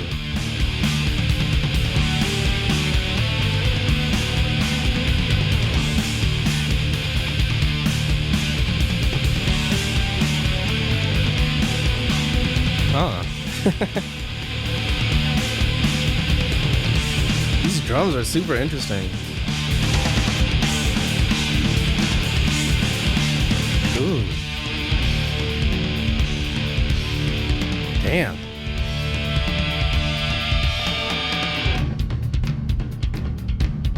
Hold on, bro. I really like their drummer a lot.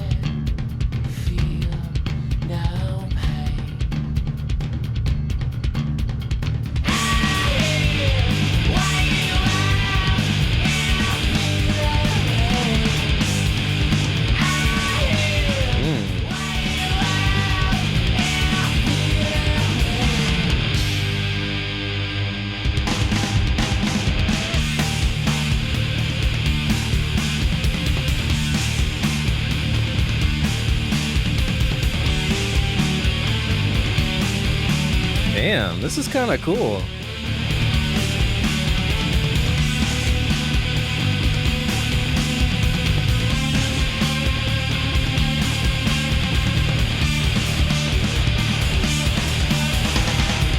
Ooh.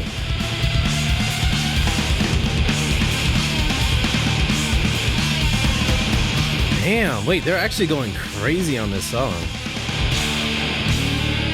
But I don't think they played this hard at all on the album at any point.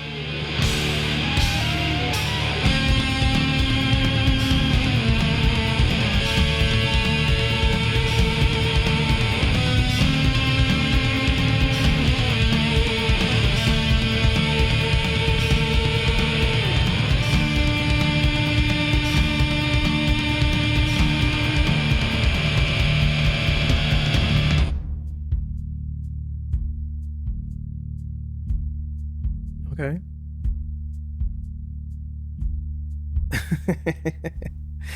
Hey, they're just doing whatever the fuck they want on this song. I'm not even mad at it, to be honest.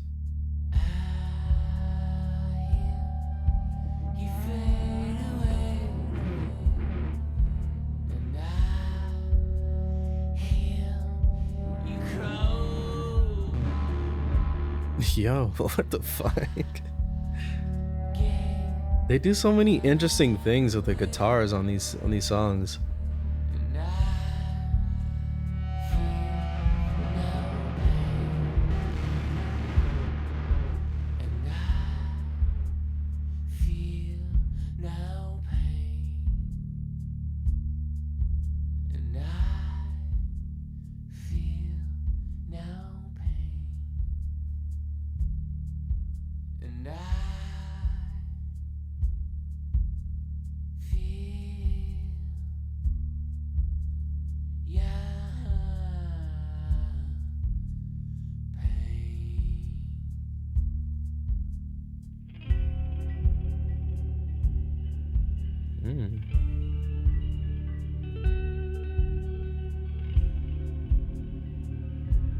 That's pretty.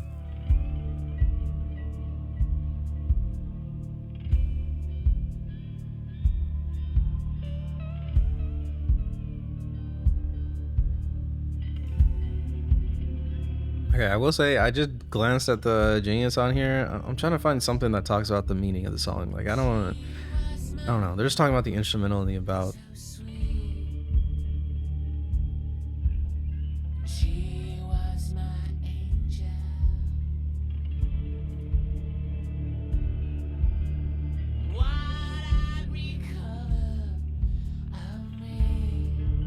It's got super chill.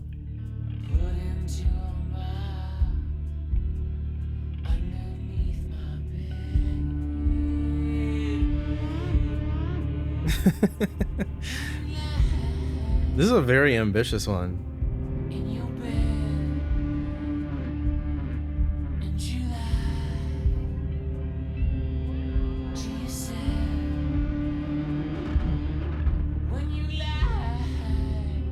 You just hear like just creating atmosphere at this point. And you lied to yourself.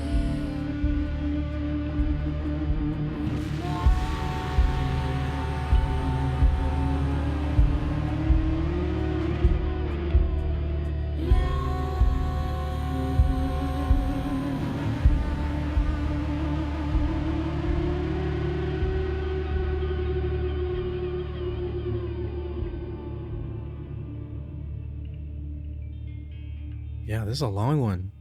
Bang, bang, you're dead. Hole in your head.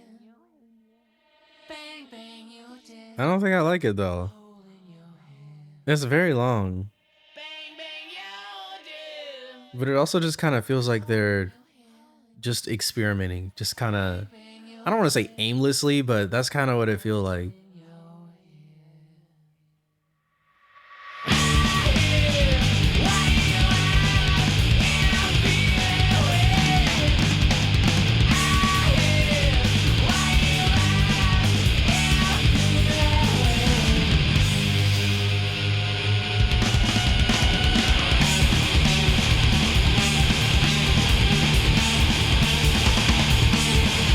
Yeah, we brought the energy all the way back.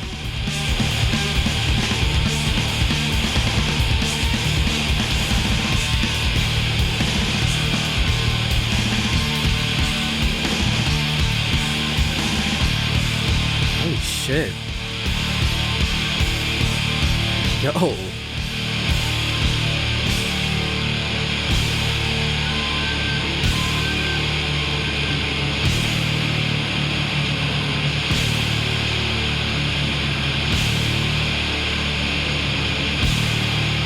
Nah, they're trolling right now. They gotta be. Okay. Bro, you're not gonna tell me they're gonna sit here and end the song for a full minute.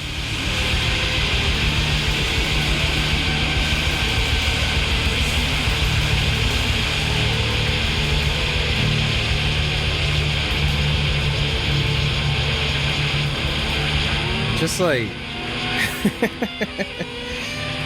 Okay, that's what we're doing, I guess.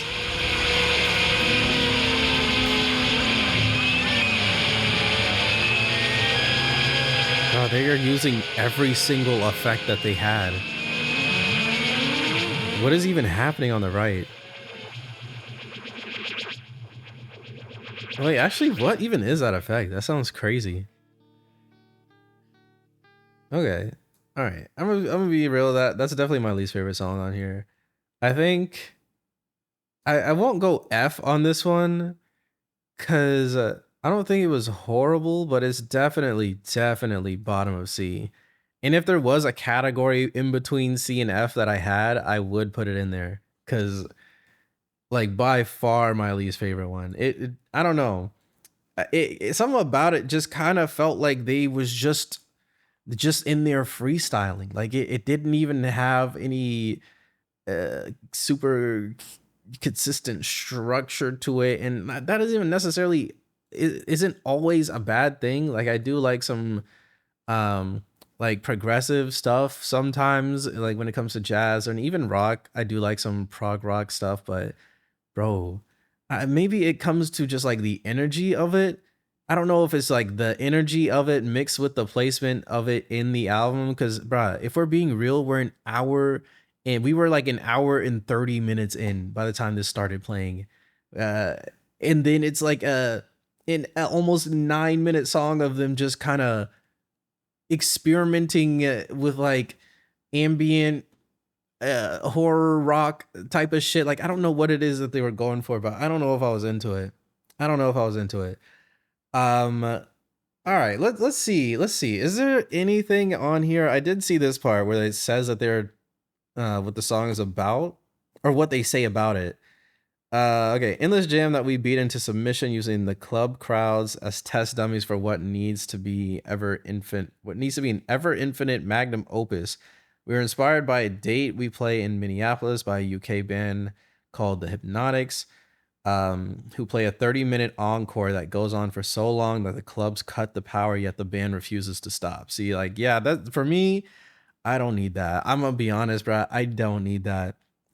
I prefer things that have like a clean a clean ending that makes sense. Like I don't want you to go until I'm sick of hearing you. You know what I mean? Like I kind of get how that's cool from a I don't know, from an outside perspective, but actually experiencing it, I don't know if if I would love that. Like if I was at a show and some random band just kept playing for 30 minutes and they never stopped, I would probably just walk out. I can't even hold you. Um okay. Anyways, band refuses to stop. A fist fight breaks out. We stand in awe of their magical power. What the hell? Okay, one can only find these hidden realms by pushing past the bounds of time and expectation. Bro, okay. Eventually, the song will stretch in 45 minutes, driving half the crowd for the exits. Bro, this just sounds like the worst song ever. I can't even hold you. I can't even hold you. I don't know. I don't know if I'm into that. Okay, so it seems like they was just trying to make a song that basically never ended because there was some band that they used to like back in the day that would play their encore so long that people would start getting into fights and shit. I don't know, man. It's not for me. I think I'll just end it there. Next song is called Sweet Sweet.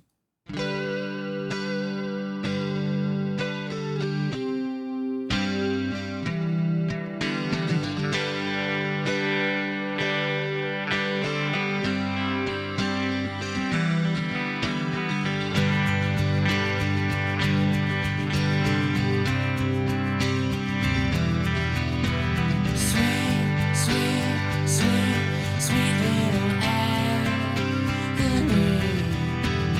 I don't know just where you've been, but I'll take all that you have for me in sin. Where are we going? I actually like the vibes on this one.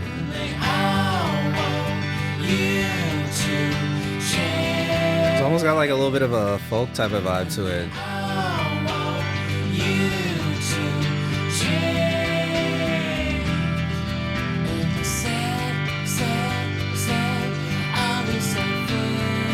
I really love how it kind of keeps repeating certain parts of it too. I think that's super sick.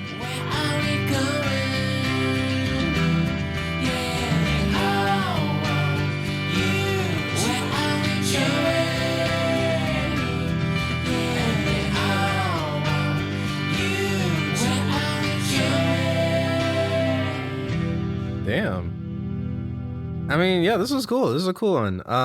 I feel like we can kind of let it. I don't feel like we need to talk about it too much. It was a fun one. I'm gonna put it maybe towards the bottom of A, maybe over Cherub Rock. I think I put it over Cherub Rock maybe, but yeah, I'm actually add that to my likes too. It was a fun one to have after the last shit that we heard. But okay, let's just move on. Let's get into it. Last song is called Luna.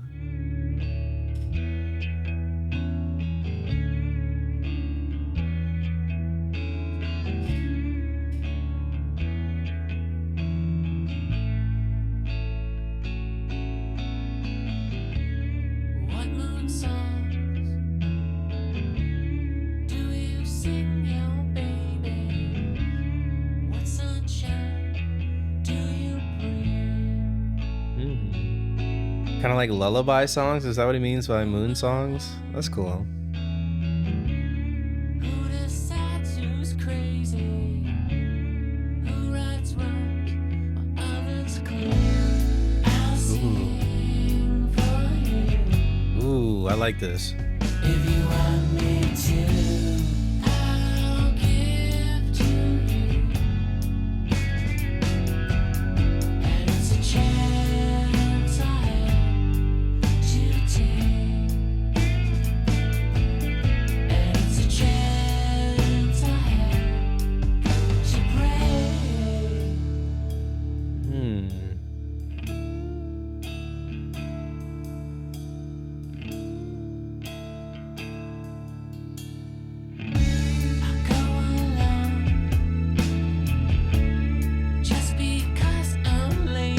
This one is vibey. go along to be with you. Ooh. Hold on. I'm adding it to the playlist for sure. Moon song that you sing, your baby, will be the song to see you through. I'll hear your song. Damn. You want me to? I'll sing along, and it's a chance I have to take. What the hell? Sitar towards the end? That's crazy. They really pulled that shit out for the last song.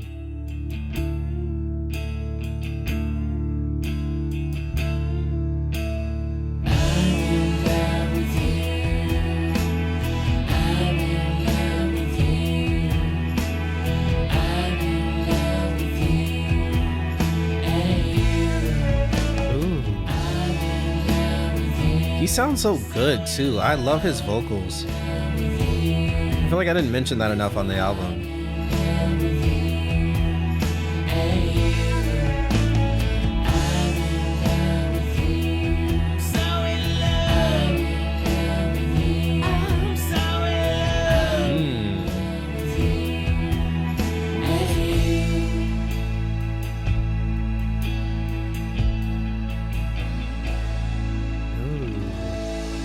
Damn, okay, this was a pretty ending to the album.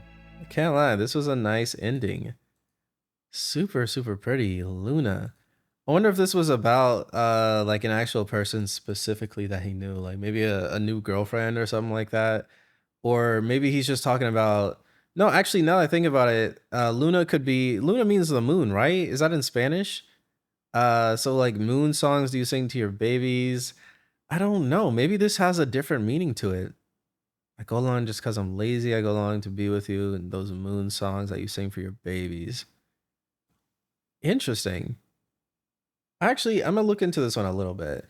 Okay, but as far as how I feel about Luna, it's definitely very pretty. One of the prettier songs on the album, I feel, for sure. I think I like it. It's gonna be competing for Disarm for me, I'd say. So let me see. Let me see. Be a little more, so in my shoes. I might keep Disarm above Luna, actually. To pray. Yeah, I'm gonna keep Disarm above Luna, just because I feel like, you know what I mean? Y'all know, for people who do watch at least, y'all know I got a soft spot for strings. So I don't know, man. Disarm just does something for me. It's doing something for me. But as far as Luna goes, let me see what this says here. Closing song of Siamese Dream, written as a song for an ex-lover, presumably Courtney Love. Wait, the Courtney Love? Am I tripping? Hold on. What the fuck? They was dating? I didn't know that. That's crazy. It ends the album on a gentle note, along with Sweet, and in the liner notes for the reissue of Siamese Dream, Billy Corgan said the song is for the moon. It can never be for the one you love. Damn, okay. Interesting. So he kind of wrote like a love song to the moon, or like, I don't know, a love song to the moon, but that's also about a person that he knew. You know what I mean? Like, I don't know if he's doing like that whole thing, like it could never be about it could never be for the one you love, is like a petty thing, just like after they broke up or whatever. But very cool. Actually, this particular song most likely is about Courtney Love. Check out the excerpt from the liner notes. I'm in love with someone that doesn't love me. My songs are better than hers. This is my way to prove a point not worth making.